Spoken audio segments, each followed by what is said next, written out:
Please subscribe to Face TV Africa and turn the notification on. Face TV Africa, ẹ jọ̀ọ́, subscribe, hete. Face TV was Swoby. I care.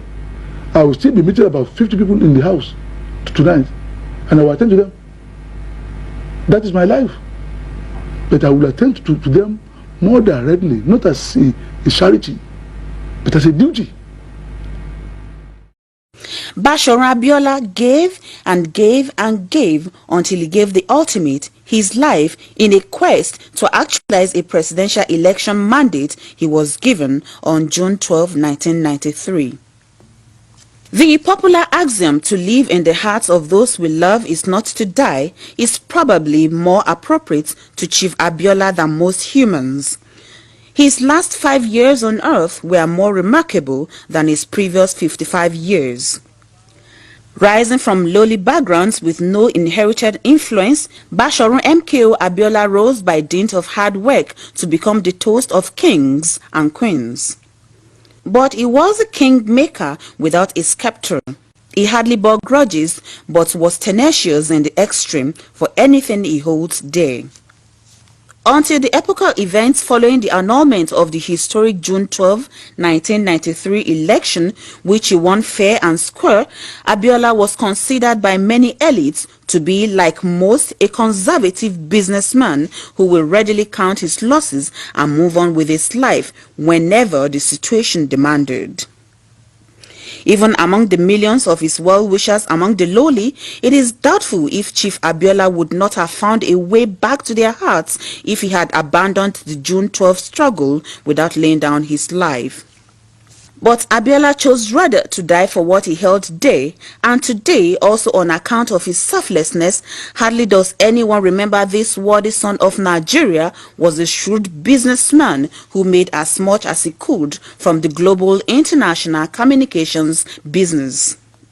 Today, we remember this noble son of Egba peasants who, by dint of hard work and a yet unequaled network of powerful friends and admirers, cultivated over more than 20 years of preparation, won the June 12, 1993 Nigerian presidential elections. Chief Abiola was obviously one very recent political leader who prepared himself to lead Nigeria out of the abyss of the rudderlessness that has been the lot of the country since independence, particularly at the federal level. It is believed that Chief Abiola was prevented from taking over the reins of governance by a cabal that has, even by the official public admission, held the country down.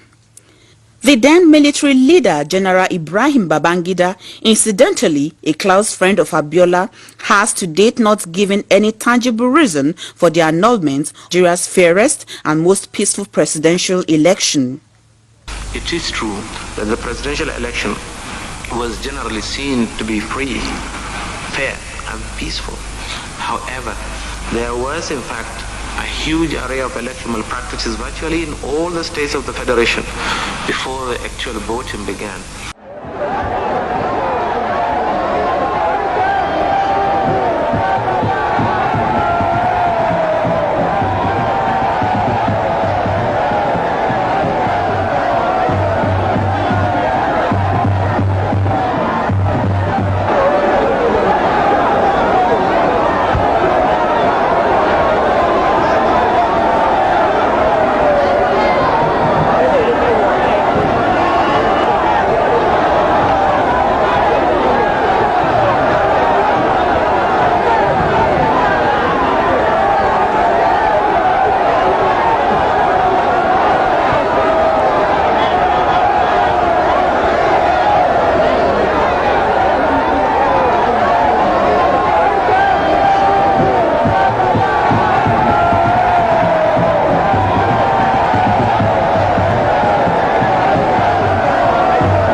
At the famous Ekpetedo area of Lagos Island, Chief Abiola had defied Nigerian military's annulment of his hard-won victory.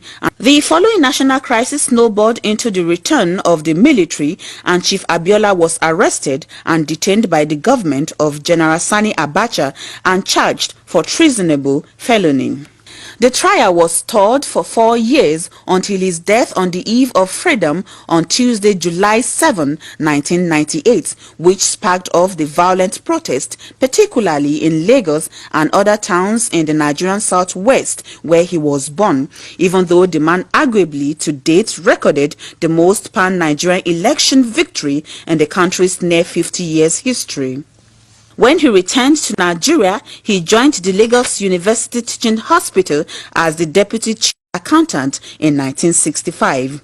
2 years later, he joined Pfizer Products Limited, Lagos, as Chief Accountant. But it was at the International Telephone and Telegraph Corporation that he hit gold. He joined as a controller in 1969 and rose to be the vice president of the corporation in Africa and the Middle East. He was the chief executive ITT Nigeria Limited 1977 to 1988. He retired voluntarily in 1988. A human dynamo, Chief Abiola had enormous capacity for work even with all his wealth. He dispensed money freely to the needy to worthy causes anywhere in the world. He was dubbed the pillar of sports in Africa because of his generous contributions to the development of sports. Throughout his adult life, he was committed to the upliftment of the black man.